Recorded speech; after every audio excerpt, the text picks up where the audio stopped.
नमस्कार, आप देख रहे महाबहस में आपके साथ हूं अजय वत्स। क्या राजनीति के मैदान में कानून भी हथियार बन जाता है? यूपी की सियासत में कानून, थाने, पुलिस के इस्तेमाल की परंपरा पुरानी रही है। सत्ताधारी दल विपक्षी पार्टियों के खिलाफ कानून के डंडे का भी इस्तेमाल करने से गुरेज नहीं करते रहे। अब बीजेपी की सरकार ने भी अपने 5000 कार्यकर्ताओं के खिलाफ जो एसपी, बीएसपी सरकारों के दौरान दर्ज हुए थे मुकदमे तथा कथित रूप से राजनीति से प्रेरित, जैसा कहा है खुद सरकार ने, उन्हें वापस ले रही है और इसको लेकर के अब सियासी महाभारत छिड़ गया है। उधर विपक्षी दल कह रहे हैं कि जिला पंचायत चुनाव से पहले इस चुनाव को जीतने के लिए सरकार कानून से उन्हें डरा रही है, उनके नेताओं पर कानून और मुकदमे लाद रही है। तो क्या 2022 के चुनावी जंग से पहले होगा मुकदमों का जंग? कब बंद होगा कानून का ये सियासी इस्तेमाल? आज महाबहस इसी पर।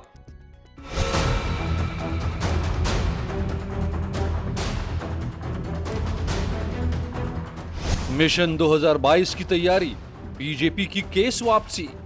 केवल बीजेपी नहीं, सभी दलों के जिन राजनीतिक कार्यकर्ताओं ने मुकदमे वापसी की दरख्वास्त दी थी, उसको परीक्षण करा करके जो राजनीतिक दृष्टि से मुकदमे दर्ज थे उनको हमने वापस लिया है। बड़ी संख्या में वापस लिया और लगातार ये प्रक्रिया चल रही, आज भी हम वापस कर रहे हैं। सांसद अफजाल का सवाल, अपनों को बचाया, दूसरों को फंसाया। अपने ऊपर और अपने साथियों पर जितने आपराधिक मुकदमे हैं उनका ट्रायल न्यायालयों में न हो, उनको अपनी कलम से हटा लेना, उठा लेना, ये क्या बात करेंगे? बीजेपी की कार्यकर्ताओं को साधने की कोशिश। बदले की भावना से सपा की सरकार में, बसपा की सरकार में भाजपा के कार्यकर्ताओं के खिलाफ मुकदमे लिखे गए हैं और वो राजनीतिक कार्यकर्ता हैं, तो मुकदमे वापस लेने का निर्णय कोई गलत नहीं। जो गलत मुकदमे किसी के भी ऊपर हो, किसी के भी ऊपर, उनके ऊपर नहीं होना चाहिए, हटना चाहिए। किसी को अनर्गल फंसाना ये सरकार का काम नहीं है। कांग्रेस का पलटवार, मुल्जिम भी सरकारी, मुंसिफ भी सरकारी। आप अपने कार्यकर्ता को कार्यकर्ता मानते हैं और विरोधी दल के कार्यकर्ताओं को अपराधी। ये दोहरा मानदंड है, ये स्वीकार्य नहीं है और ये संविधान के विरुद्ध है। एसपी ने बताया जिला पंचायत चुनाव जीतने का हथकंडा। और जो जिला पंचायत सदस्य हैं उनके ऊपर मनी, मसल्स, पावर का इस्तेमाल हो और ज्यादा से ज्यादा वो अपने जिला पंचायत के अध्यक्ष चुन पाए, यही उनकी स्ट्रेटेजी है। इसके मतलब सरकार अपनी जो ताकत है, पावर का दुरुपयोग करके जिला पंचायत अध्यक्ष जीतना चाहती है। क्या मुकदमों के सहारे बीजेपी करेगी 2022 की महाभारत? आज महाबहस इसी पर। मेरे साथ जुड़े हुए हैं सभी पक्षों से मेहमान। मनीष शुक्ला बीजेपी के प्रवक्ता, प्रियंका गुप्ता कांग्रेस की प्रवक्ता जुड़ रही हैं, एमएच खान राजनीतिक विश्लेषक मेरे साथ जुड़ रहे हैं, हालांकि बीएसपी के समर्थक हैं, हीरालाल यादव समाजवादी पार्टी के नेता मेरे साथ जुड़ रहे हैं और विशाल मिश्रा साहब राजनीतिक विश्लेषक भी मेरे साथ जुड़ रहे हैं। स्वागत है आप सभी लोगों का। मैं हीरालाल यादव जी आपसे शुरू करता हूं क्योंकि सरकार का जवाब जहां तक आ चुका है वहां से आगे की बात आपसे। सरकार ने कहा है कि इन मुकदमों को हम इसलिए वापस ले रहे हैं क्योंकि जब आपकी सरकार थी तो वो मैं गुंडई शब्द तो नहीं कहूंगा, ये मनीष जी बोलेंगे, लेकिन दबंगई करती थी, मुकदमे लाद देती थी। उन्होंने बताया भी है कि तहसील थाना आंदोलन हो, मुजफ्फरनगर दंगे हो, केरला पलायन के मामले हो, तो हर मामलों में हम सवाल उठाते थे और हम पर मुकदमे ला देते थे। तो क्यों नहीं हटाए? हीरालाल जी। जी अजय वत्स जी, सबसे पहले मैं समाजवादी पार्टी का माननीय अखिलेश यादव जी का सिपाही होने के नाते आप सभी साथियों को, सभी को नमस्कार करता हूं, प्रणाम करता हूं। स्वागत और आपसे हाथ जोड़कर विनम्रता पूर्वक ये कहना चाहता हूं कि अगर समाजवादी सरकार या बसपा सरकार ने भाजपा सरकार के कार्यकर्ताओं पर मुकदमे थोपे थे जो गलत तरीके से दर्ज किए गए थे, तो क्या 4.5 साल बाद आज वापसी करने चाहिए वो मुकदमे? इससे पहले क्यों नहीं वो मुकदमे वापस किए गए अगर गलत थे तो? आज जब चुनाव सिर पर है, 6 महीने बाद चुनाव सिर पर है, जब क्या हमारे सीएम योगी जी को ध्यान आया है कि उनके कार्यकर्ता सभी बराबर होते हैं। अगर गलत मुकदमा दर्ज किया गया है किसी पे भी हो, चाहे कार्यकर्ता वो किसी भी पार्टी का हो, तो मेरा अपना ये कहना है कि उसके मुकदमे निरस्त किए जाने चाहिए। व्यक्ति विशेष के, पार्टी विशेष के कभी नहीं। ऐसे तो ठीक है हीरालाल जी आपने एक बात कह दी, मैं हीरा आपने एक बात कह दी। अब मुझे याद आ रहा है इससे, आपने जो कहा कि अब 4.5 साल बाद क्यों, आपकी भी सरकार 2012 में बनी थी। मैं उस इलेक्शन में पूरे यूपी का दौरा कर रहा था 2012 में जब आपकी सरकार बनी, और 2018 में अब 2017 के आसपास, कब की यह बात है, जब कचहरी सीरियल ब्लास्ट के मुकदमे आपने वापस लिए थे। आपकी सरकार जाने वाली थी उसके ठीक पहले, हालांकि रोक दिया गया, अदालत ने नहीं ऐसा होने दिया, और बाद में उन सबको सजा मिली, पता चला कि वो आतंकी थे। तो ये तो आप भी करते रहे ना, नई कौन सी बात है। का विरोध करने वालों को किया याद, कहा इन लोगों ने की भारतीय लोकतंत्र की रक्षा। हमको हीरालाल जी, ओके, चलिए मनीष जी इनसे तो अपेक्षा करी जानी चाहिए कि ये सही काम करेंगे। हाँ जी जी, नहीं तो आपने गलती की थी, आप मान रहे हैं? कहीं ना कहीं हमारी गलती रही होगी, जब भी जनता ने हमको नकारा होगा।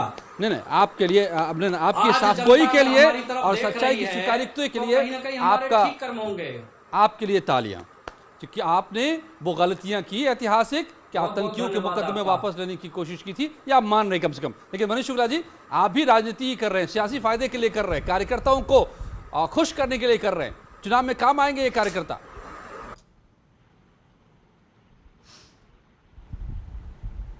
देखिए, सपा बसपा के शासनकाल के दौरान जनहित के मुद्दों को उठाने के नाते से, तमाम ऐसे इश्यूज को उठाने के नाते से राजनीतिक विद्वेष की भावना से मुकदमे कायम किए गए थे। मैं 2-3 एग्जाम्पल देके क्लियर करूंगा कि क्या ऐसे मुकदमों को जारी रखना चाहिए कि उठाना चाहिए। और इसमें भारतीय जनता पार्टी नहीं बल्कि आम आदमी भी प्रभावित हुआ था। उत्तर प्रदेश में अखिलेश यादव के शासनकाल में लोक सेवा आयोग के अध्यक्ष अनिल यादव और 4 आयोगों के अन्य अध्यक्षों को बाद में माननीय उच्च न्यायालय ने बर्खास्त भी किया भ्रष्टाचार के आरोप में। जब उनके खिलाफ छात्र और नौजवान आंदोलन कर रहे थे और उनके ऊपर लाठियां बरस रही थी, तो भारतीय जनता पार्टी के तमाम नेता, तत्कालीन सांसद श्री केशव प्रसाद मौर्य जी फूलपुर से सांसद थे, विनोद सोनकर जी कौशाम्बी सांसद थे, और तमाम नेताओं ने नौजवानों का साथ दिया था। उस समय 307 जैसी गंभीर धाराओं में, 7 CLA एक्ट जैसी गंभीर धाराओं में भारतीय जनता पार्टी के नेताओं के ऊपर भी और तमाम नौजवानों के ऊपर भी मुकदमे कायम हुए थे।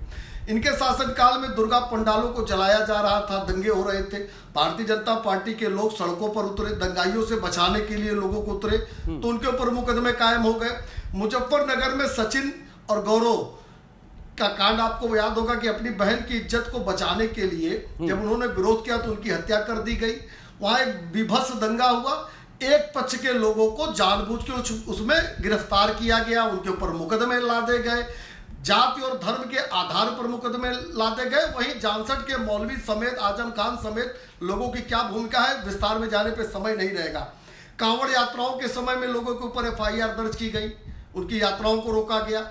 तो इस तरह की तमाम घटनाएं सामने हैं और मेरा मानना है कि अगर किसी शासनकाल में अन्याय हुआ तो उस अन्याय को बदलने के लिए ही तो जनता हमारे साथ आई थी। तो हम ऐसे मुकदमों को जो राजनीतिक विद्वेष या धार्मिक विद्वेष या ऐसे तमाम कारणों से जो मुकदमे लादे गए थे उनको वापस लेने का फैसला सरकार ने किया है। अच्छा ठीक है, अब मैं आप लोगों को ले चलूंगा एमएच खान के पास भी, विशाल मिश्रा भी जुड़ गए हैं, लेकिन एक तस्वीर बहुत ही अहम है। राष्ट्रपति पहुंच गए हैं इस वक्त कानपुर रेल यात्रा से अपनी जन्मभूमि, और उसकी तस्वीर आ रही है। अब ये यात्रा जो दिल्ली से शुरू हुई और ये पहुंच चुके हैं, अब देखिए कानपुर पहुंच गए हैं स्टेशन पर, प्लेटफॉर्म नंबर 1 पर। और ये प्रेसिडेंशियल ट्रेन से जहां से चले थे राष्ट्रपति, जहां से उनके जीवन की शुरुआत हुई थी, आज उन जगहों पर पहुंच रहे हैं, चाहे वो अपने उन गांव के पास के स्टेशन की बात हो। अब मैं देख रहा हूं कि यहां पर योगी आदित्यनाथ भी, मुख्यमंत्री भी हैं, राज्यपाल भी हैं मौजूद, सभी राष्ट्रपति की अगवानी के लिए। और राष्ट्रपति की ट्रेन पहुंच चुकी है और मुझे लगता है कुछ ही पलों में राष्ट्रपति अब ट्रेन के भीतर से बाहर आने ही वाले हैं। जिस तरह का सभी इंतजार कर रहे हैं उनके आने का। ट्रेन पहुंच चुकी है स्टेशन पर। यह तस्वीर आप देख रहे हैं, प्रोटोकॉल है और कई बातें रास्ते में जो कही हैं, बीच में 2 जगहों पर रुकते गए हैं वो राष्ट्रपति अपने गांव के आसपास, और उसमें उन्होंने याद किए अपने उन पलों को, दिनों को जब वो यहाँ पर थे। संघर्ष की शुरुआत हुई थी, एक आम जीवन, जो वंचित तबका जिसको कहा जाता है, वहां से आते हैं खुद राष्ट्रपति रामनाथ कोविंद, और वहां से लेकर देश के सर्वोच्च पद तक की यात्रा, और फिर वापस उस जगह पर जहां से ये इस यात्रा की शुरुआत हुई थी। सबसे बड़ी यात्रा आप कह सकते हैं कि सबसे निचले पायदान में जो कहा जाता है हमारी सामाजिक व्यवस्था में, वहां से चलकर और सर्वोच्च पद पर, प्रथम नागरिक के पद पर, संविधान के संरक्षक के तौर पर, राष्ट्रपति के तौर पर आज वापस लौटे हैं वहीं पर। तो ये एक बड़ी ताकत देने वाली बात है उन सब के लिए जिनके लिए अभी लड़ाई ये बाकी है। और इसका जिक्र खुद राष्ट्रपति ने भी किया है, यहां पहुंचकर कहा है कि अब यूपी से, इन जगहों से, कानपुर से भी रास्ता खुल गया है कि राष्ट्रपति भवन तक जाया जा सकता है। मतलब हर कोई इस देश में सबसे बड़ा बन सकता है। ये लोकतंत्र की ताकत भी है। तो राष्ट्रपति ने अधिकारों की भी याद दिलाई है आज यहां पर आकर। कहा है कि हम उम्मीदें करते हैं अपने चुने हुए प्रतिनिधियों से, सरकार से, लेकिन हमारा क्या कर्तव्य है, हम उन्हें भी याद रखें देश के लिए। तो राष्ट्रपति की तस्वीर यहां पर, और वो तस्वीर आप देखते रहेंगे बीच बीच में। लेकिन हम लौटते हैं उस मुद्दे पर जिस पर इस वक्त हम चर्चा कर रहे हैं महाबहस में। और अब मैं आता हूं एमएच खान साहब। आज 5000 अब तक कार्यकर्ताओं के मुकदमे वापस हुए हैं और के होने वाले हैं। सबसे ज्यादा नाराज मुझे आज नजर आए अफजाल अंसारी साहब। ऐसा क्यों? आपके सांसद साहब, उनके भाई मुख्तार अंसारी साहब जो आपके विधायक भी हैं, उनकी बारे में तो क्या कहना? जैसे आप लोगों को वक्त दिया है, मुझे वक्त दीजिएगा जी। तो सबसे ज्यादा गुस्से में आप लोग। मैं ये कह रहा हूं कि हमारी मायावती के शासन, नहीं मैं सुन लीजिए मेरी बात सुन करने से पहले ही टोका टाकी हो गया तो क्या बात करेंगे हम।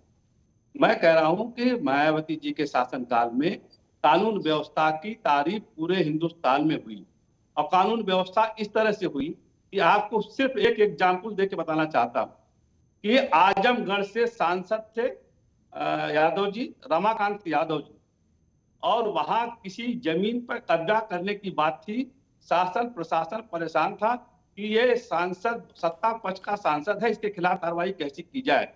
बहन कुमारी मायावती को जो पता चली है बात, तो उन्होंने रमाकांत यादव को अपने घर पे मिलने के लिए बुलाया, और जब मिलने के लिए रमाकांत यादव मुख्यमंत्री आवास पहुंचते हैं तो एसएसपी को फोन किया जाता है और उस सांसद को गिरफ्तार करा दिया जाता है।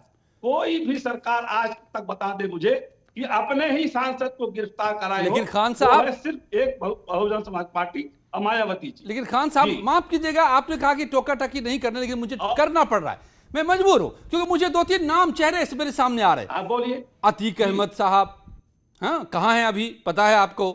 मुख्तार अंसारी साहब, आपके सारे नेता रहे, आपके आपकी पार्टी के। आप कहेंगे कि आपने कानून व्यवस्था को बेहतर बनाया, मुकदमे वापस लिए गए क्या? अजय जी देखिए, गलत कानून व्यवस्था को बेहतर बनाया आपकी पार्टी और आपकी सरकार ने, तो फिर इनको कैसे बड़ा बना दिया? इतने अच्छे इनको माफिया के चंगुल में कैसे आ गया सूबा साहब? इतने अच्छे एंकर हम टोक रहे हैं आप मुझे। नहीं खान साहब, इसका जवाब हमें समझा दीजिए, मैं समझ नहीं पा रहा। तो मुकदमों के लिए जो कचहरी बनी है, कोर्ट बना है, हाई कोर्ट बना है, सुप्रीम कोर्ट बना है, बंद कर दीजिए। योगी आदित्यनाथ जी के ऊपर 19 मुकदमे थे, वापस हो गए। मौर्य जी के पास 25 मुकदमे थे, वापस नहीं हुए।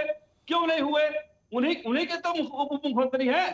लेकिन मुझे लगता है कि मैं अच्छा नहीं लगता। आपको लगता है मुकदमा जिनके ऊपर है, मुकदमा चल रहा है। खान साहब, खान साहब, कोर्ट को चलने दीजिए, कोर्ट को बंद मत करिए। खान साहब, कोर्ट को डिसाइड करने दीजिए। खान साहब, आपको लगता है कि महंत योगी आदित्यनाथ पर मुकदमा चले और अतीक अहमद और मुख्तार अंसारी के मुकदमे वापस हो जाए क्या? बताइए भाई मनीष शुक्ला जी, आप जवाब दीजिए। वापस कहां हो रहे हैं साहब? आप गजब की बात कर रहे हैं। अफजाल अंसारी साहब तो यही कह रहे हैं, इनके भी चले, सब पे चले। उनका गुस्सा तो यही कह रहा है। दूसरी बात कहना चाहता हूं, अब अजय जी, अगर वो अरे भाई अजय जी, मुख्तार अंसारी अच्छा आप खान साहब आपके आरोपों का जवाब दे रहे हैं मनीष शुक्ला साहब, बीजेपी खान साहब इतना नाराज क्यों ले हो रहे लीजिए, हैं? जवाब ले लीजिए। अजय जी मैं दूसरी बात कह रहा हूं, देखिए अभी, अरे भाई खान साहब चुप हो जाइए प्लीज, अरे इतना नाराज मत होइए, इतना नाराज मत होइए, क्यों मुख्तार अंसारी के लिए इतना दुखी हो रहे हैं? मेरी बात, दूसरी बात मैं कहना चाह रहा हूं, अरे भाई मेरी बात अच्छा आने उनकी आवाज ऑन एयर नहीं जा रही, आप बोलिए मनीष जी। अरे उनकी भाई आवाज मेरी बात आने दीजिए, आप ही चिल्ला रहे हैं, कहा हम तो आपके बीच में नहीं बोले। नहीं मनीष जी, हम आप तो आपके बीच में नहीं बोले। मनीष जी, देखिए, सिर्फ आपकी आवाज खान ऑन एयर साहब है। कह रहे थे, अभी बोलिए बोलिए मनीष जी। खान साहब अभी कह रहे थे कि कोर्ट बंद कर लीजिए। देखिए मुकदमा वापस लेने की एक विहित प्रक्रिया है, अंत में कोर्ट ही डिसाइड करता है कि मुकदमा वापस होगा कि नहीं होगा। इतनी उम्र है खान साहब, कम से कम जो विहित प्रक्रिया है उसको तो जान लीजिए, उसको तो समझ लीजिए। सरकार की तरफ से केवल लोक अभियोजक विषय रखता है कि ये राजनीतिक विद्वेष के नाते या जो भी कारण होगा उसके नाते से मुकदमा कायम हुआ है, अंतिम फैसला कोर्ट ही लेता है। और अभी अजय जी ने एग्जाम्पल दिया कि हाई कोर्ट ने डांटा था अखिलेश यादव को जब आतंकियों का मुकदमा वापस ले रहे थे, कहा कि आपका बस चलेगा तो आप परमवीर चक्र दे देंगे आतंकवादियों को। अंतिम फैसला कोर्ट को ही लेना है। बिल्कुल बिल्कुल, केवल सिफारिश कर सकती है सरकार, प्रक्रिया प्रशासन से लेकर कोर्ट तक के बीच की होती है। प्रशासन को भेजना होता है, कोर्ट को उसको तय करना होता है। बहरहाल ओके, जल्दी जल्दी आगे बढ़ते हैं। तस्वीर भी आप देख रहे हैं, राष्ट्रपति कानपुर के स्टेशन पर उतर चुके हैं। जी, राष्ट्रपति की तस्वीर भी देखते हैं।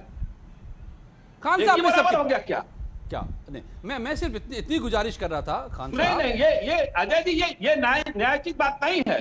क्या देखिए, अगर मुकदमा वापस होना है तो सबका वापस होना है, और नहीं तो न्यायालय को फैसला करने दीजिए। न्यायालय जो फैसला करेगा उसको मानिए, कोई भी हो। यही तो मैं कह रहा हूँ कि कब कोई भी हो उसको करने दीजिए। यही तो मैं कह रहा हूँ बीच में खान साहब, अरे खान साहब कि हम मुकदमा वापस ले रहे हैं, खान साहब ठीक है ठीक है ठीक है, ओके, मैं दोबारा आपके पास आऊंगा खान साहब, लेकिन मैं यही कहने की कोशिश कर रहा था कि हमारे सियासतदान ने कानून को अपनी मुट्ठी में कर लिया हुआ था दशकों से, इसीलिए कौन कितने बड़े बड़े माफिया कितने बड़े बड़े बनते चले गए और उन पर कानून काम नहीं करता था। तो ये तो आप लोगों का पुराना खेल रहा है, इसलिए मैं कह रहा हूं कि कब बंद होगा ये।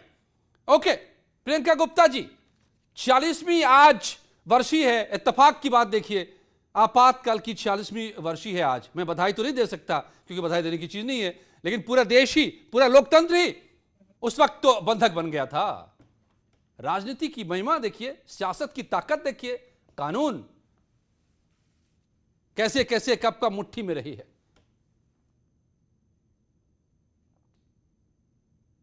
देखिए, मैं आज जिस मुद्दे पर डिस्कशन करने जा रही हूँ उसमें ये मुद्दा है कि आप 5,000 लोगों पर बीजेपी पार्टी जो है अपने उनके आपराधिक मुकदमे वापस ले रही है। तो मैं समझती हूँ कि अगर हम मुद्दे पर हैं तो ज्यादा अच्छा है, या इतिहास की बातें करनी हो तो इतिहास की बातें कर लेते हैं। नहीं, लाखों लोगों के खिलाफ मुकदमे दायर कर दिए गए थे उस दिन, उस रात, एक ही रात में और कुछ ही रातों के दरमियान। ये ऐसा आज अमित शाह जी ने, देश के गृह मंत्री ने कहा है, उनके पास तो आंकड़ा होगा सारा। अभी भी स्थिति कुछ अलग नहीं है, आज भी मुकदमे दायर हो रहे हैं, बस अघोषित आपातकाल है ये।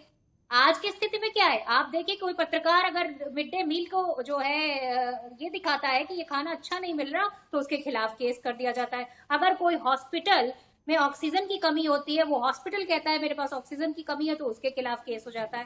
तो ये तो अभी भी चल रहा है, आप इसको इनकार नहीं कर सकते।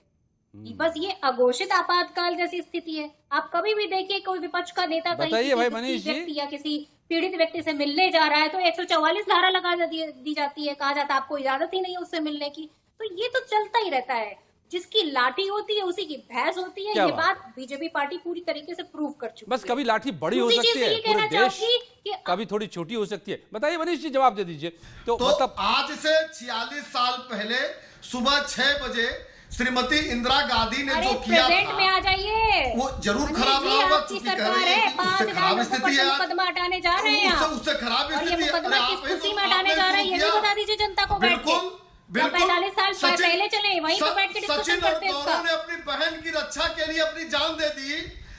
अरे नहीं, आप चलिए 45 साल आप साथ पीछे ही हो जाइए। चलते हैं फिर, या आप तो आज मुख्तार का अंसारी के डिस्कशन ही साथी है खत्म ना। कर देते हैं। प्रियंका गांधी तो मुख्तार अंसारी की साथी है ना। अरे आपको आप बुरा बताइए लग आप रहा है? किसके साथी क्योंकि हैं? प्रियंका जी मुख्तार अंसारी के ने तो आप पूरा साथी हैं। कसम मुख्तार पर अंसारी लगा को तो दिया आपने बरी कि किया। मुख्तार मुख्तार अंसारी के तो पंजाब आप में रखा साथी जाए। हैं। मुख्तार कैसे भूल अंसारी- जाते हैं कि आप ही ने उसको अरे बरी किया। प्रियंका गांधी डिस्कशन मुख्तार अंसारी पंजाब नहीं है। सरकार अमरिंदर सिंह सुप्रीम कोर्ट तक लड़े।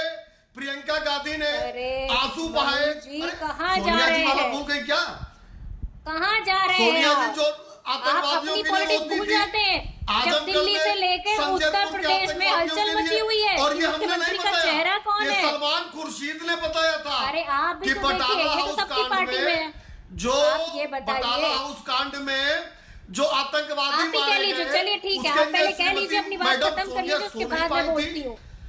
ठीक है, और हम विशाल मिश्रा जी को भी ले आता हूं मैं। हम क्या आप अपनी बना बात पा कह रहे हैं, लीजिए। नहीं बना आप पा रहे हैं। इतिहास को 2 साल दोहराइए, से आप रिपीट अपना करिए, राष्ट्रीय अध्यक्ष पर नहीं प्रेजेंट में घोषित कर कभी पा ना रही है। आइएगा। ओके, विशाल मिश्रा जी, आप वर्तमान में 2 कभी ना साल से आइएगा। वर्तमान स्थिति से में तो आपने आंखों पर राष्ट्रीय पट्टियां अध्यक्ष बांध नहीं रखी घोषित कर पा है। रही है। ठीक है। आप ये बताइए कि अरे 312 भाई, विधायक हैं आपके प्रियंका जी, मैं लाता हूं विशाल मिश्रा को भी, उसके बाद फिर आप लोगों के पास दोबारा आता हूं सेकेंड राउंड के लिए।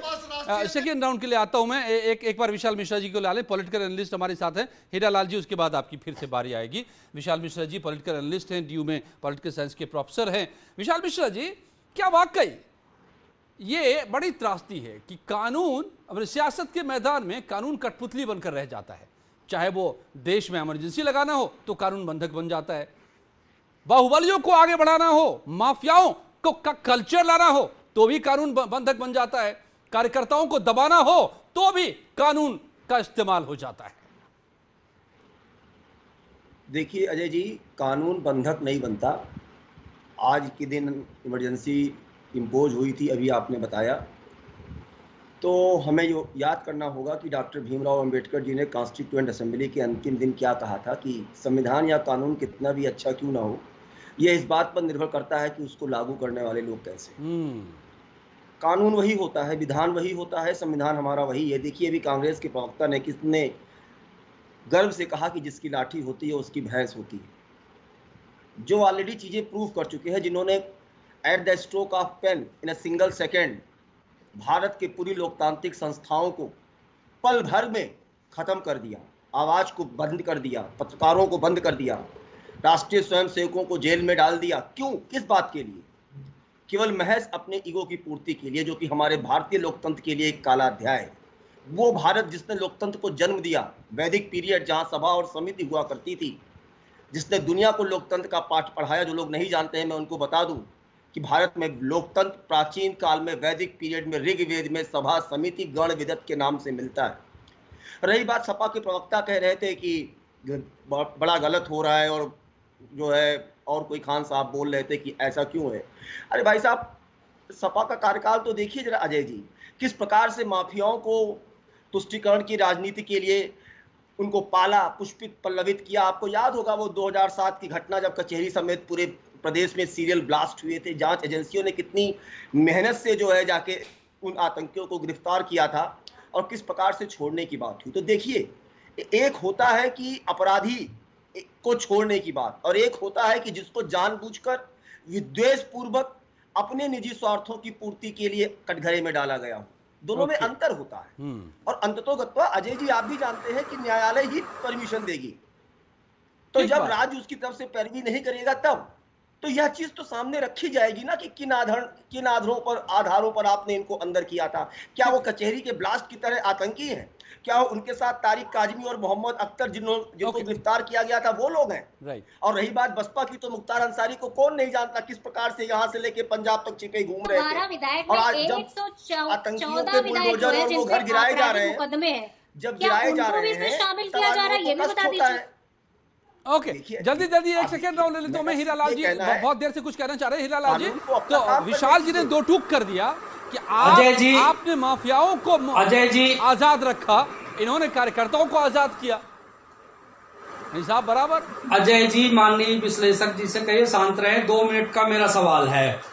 मेरा बीजेपी के प्रवक्ता जी से एक तो ये सवाल है कि क्या 4.5 साल बाद इनको याद आया कि कार्यकर्ताओं से मुकदमे वापस किए जाएं? अगर ये ठीक था, नहीं आपके मुंह से नहीं निकलेगा। अगर ये ठीक था तो माननीय योगी जी ने अपने मुकदमे पहले वापस क्यों लिए? दूसरा, अगर मुख्तार अंसारी और अतीक अहमद जी अपराधी हैं, उन पे कार्रवाई होनी चाहिए, तो क्या बीजेपी के नेता ब्रजेश सिंह जी पे भी कार्रवाई होनी चाहिए? इसका उत्तर मुझे मनीष शुक्ला जी से चाहिए। चलिए भाई मनीष शुक्ला जी, हिम्मत हो तो बेबाकी से जल्दी से जवाब दे दीजिए। खान साहब को भी कुछ कहना है और प्रियंका जी को भी। देखिए अजय जी भी मैंने बहुत विस्तार से बताया कि किन लोगों के ऊपर मुकदमे थे और कैसे मुकदमे कायम हुए थे, और अदालत परीक्षण के उपरांत ऐसे मुकदमों को वापस लेती है। एक बात मैं जल्दी से और कहूंगा, हीरालाल जी को इस बात का नहीं मलाल है कि आपने छोड़ दिया कार्यकर्ताओं को मुकदमे हटा रहे, इनको मलाल है कि आप उनका इस्तेमाल कर लेंगे, चुनाव में फायदा उठा लेंगे। 4.5 साल बाद आप कर रहे हैं। नहीं अजय जी, देखिए उसमें केवल कार्यकर्ता नहीं, जो भी आम आदमी भी, अब कांवड़ यात्राओं में, दुर्गा पूजा पंडालों में जो आगजनी के बाद विरोध हुआ था, जो मुजफ्फरनगर दंगों के दौरान जो लोग ऊपर मुकदमे कायम हुए थे, उसमें केवल बीजेपी के वर्कर नहीं थे, आम आदमी थे। जाति और धर्म के नाम पर मुकदमे कायम हुए थे। एक बात बहुत इंपॉर्टेंट मैं कहना चाहता हूँ कि यही मुकदमे नहीं वापस हुए। अभी लॉकडाउन के उल्लंघन के आधार पर जो मुकदमे कायम हुए थे आम जनों के ऊपर, व्यापारियों के ऊपर, उसको भी वापस लेने की घोषणा योगी आदित्यनाथ की सरकार ने किया है। वो तो केवल बीजेपी के कार्यकर्ता नहीं थे। अर्थात जो भी न्याय है, न्याय के साथ योगी आदित्यनाथ की सरकार खड़ी हुई है। मैं एक बात कह के जरूर खत्म करूंगा अपनी बात को कि जिनके साथ अन्याय हुआ था, उस अन्याय के खिलाफ भारतीय जनता पार्टी को लोगों ने वोट दिया था, और उस अन्याय को न्याय में बदलना हमारा काम है। ठीक है, पहले आप शायद एक भूल रहे हैं, मैं आंकड़ा मुझे देख रहा था, पहले कोविड लॉकडाउन के दौरान करीब 2.5 लाख, जिसमें जमाती भी शामिल थे, लोगों के खिलाफ जो मुकदमे दर्ज हुए थे उनको भी वापस लिया है सरकार ने पिछले दिनों में। ठीक है अहमद खान साहब, चलिए आप कम से कम ये तो नहीं कर रहे ना ये कि SC/ST एक्ट का दुरुपयोग कर रहे हों, लगा रहे हों, या फिर अपराधियों को बचा रहे हों, कार्यकर्ताओं को बचा रहे हैं आप? नहीं, आपको शायद याद हो या ना याद हो, मैं नहीं कह सकता हूँ। SC/ST एक्ट को बहन कुमारी मायावती जी ने बिल्कुल शिथिल कर दिया था, कहा था बगैर चीजों के जांच के बाद कोई भी गिरफ्तारी नहीं होगी। दूसरी बात यह कि अभी तक ऐसा बिजलाल जी ने कहा था, मैंने कि किसी नुकसान हुआ को किसी सरकार ने कभी अरेस्ट कराया हो तो सराहना होनी चाहिए। MP को सिटिंग MP के अरेस्टिंग कराया बहन कुमारी मायावती जी। नहीं, आज उन्नाव में जिला पंचायत के